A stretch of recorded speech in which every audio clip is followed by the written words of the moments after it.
एक दिन एक जवान आदमी भगवान बुद्ध को देखने आता है। वो बुद्ध से कहता है कि वो उसे अपनी शिक्षाएं दे, लेकिन आसान भाषा में, जिससे वो उनकी शिक्षाओं को समझ सके। भगवान बुद्ध ने उस इंसान से पूछा, क्या तुम्हारा कोई बेटा है? जवान आदमी ने उत्तर दिया, हाँ, मेरा एक बेटा है। बुद्ध ने पूछा, क्या तुम्हारे भाई का कोई बेटा है? जवान आदमी ने उत्तर दिया, हाँ, मेरे भाई का भी एक बेटा है। बुद्ध ने पूछा, क्या तुम्हारे पड़ोसी का भी कोई बेटा है? उस आदमी ने कहा, हाँ, मेरे पड़ोसी का भी एक बेटा है। बुद्ध ने कहा, कोई ऐसा इंसान जिसे तुम नहीं जानते, क्या उसका भी कोई बेटा है? आदमी ने कहा, हाँ, उसका भी एक बेटा है। महान बुद्ध ने फिर से पूछा, अच्छा, तो मुझे बताओ कि तुम्हारे बेटे की मौत हो जाती है तो तुम्हें कैसा लगेगा? तुम कितने दुखी होगे? जवान आदमी ने उत्तर दिया, बुद्ध, मेरे दुख का कोई अंत नहीं होगा। यहाँ तक कि मैं अपने बेटे की मौत की खबर सहन भी नहीं कर पाऊँगा। मुझे ऐसा लगेगा कि जैसे मेरी पूरी दुनिया ही ख़त्म हो गई हो। मुझे नहीं पता कि मैं उसकी मौत के बाद कैसे जिंदा रह पाऊँगा। भगवान बुद्ध ने आगे पूछा, यदि तुम्हारे भाई के बेटे की मौत हो जाती है तो तुम्हें कितना दुख होगा? आदमी ने कहा, मुझे बहुत दुख होगा, लेकिन उतना नहीं जितना मेरे खुद के बेटे की मौत पर होगा। बुद्ध ने आगे पूछा, यदि तुम्हारे पड़ोसी के बेटे की मौत हो जाए तो तुम्हें कैसा लगेगा? जवान आदमी ने उत्तर दिया, मुझे पड़ोसी के बेटे के मरने पर भी दुख होगा, लेकिन उतना नहीं जितना मेरे भाई के बेटे के मरने पर होगा।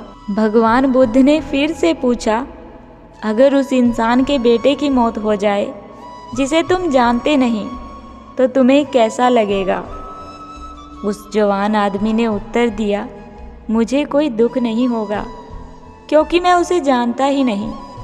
फिर बुद्ध ने उस जवान आदमी से पूछा, अब तुम मुझे बताओ कि हमारा दुख किस बात पर निर्भर करता है? कुछ देर सोचने के बाद उस जवान आदमी ने उत्तर दिया, महान बुद्ध, हम कितने दुखी होंगे वो इस बात पर निर्भर करता है कि हम किसी भी चीज़ से या किसी भी इंसान से कितना जुड़े हैं, हम उससे कितना लगाव रखते हैं और किस हद तक हम उसे अपना मानते हैं। बुद्ध ने कहा, बिल्कुल सही। बुद्ध ने फिर उससे पूछा, जब तुम अपने बेटे को समंदर के किनारे लेकर जाओगे, क्या वो समंदर के किनारे पर रेत के साथ वहीं खेलेगा?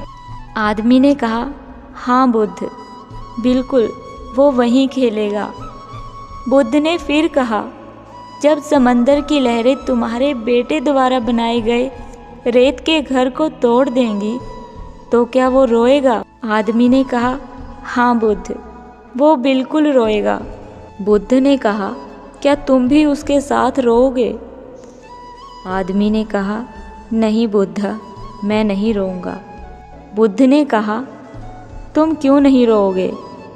आदमी ने उत्तर दिया, बुद्ध, बच्चा रोएगा क्योंकि उसे लगेगा कि रेत का घर बहुत सुंदर है और वो घर हमेशा रहेगा, इसीलिए वो उसके साथ लगाव महसूस करेगा।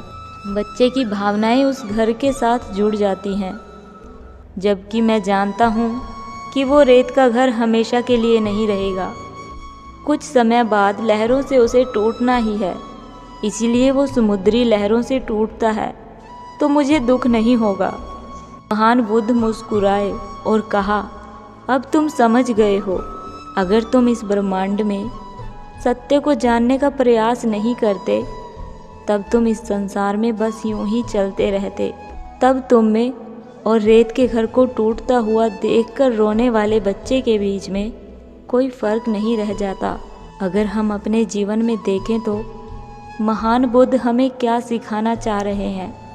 नॉन अटैचमेंट, यानी कि किसी से भी खुद को मत जोड़ो, इस दुनिया में कुछ भी हमेशा के लिए नहीं है। अगर हम खुद को किसी भी चीज़ से या किसी भी इंसान से जोड़ लेते हैं तो हमें दुख होगा जब वो चीज़, वो इंसान हमें छोड़कर चले जाएंगे। ये वो रहस्य था जो बुद्ध जान चुके थे।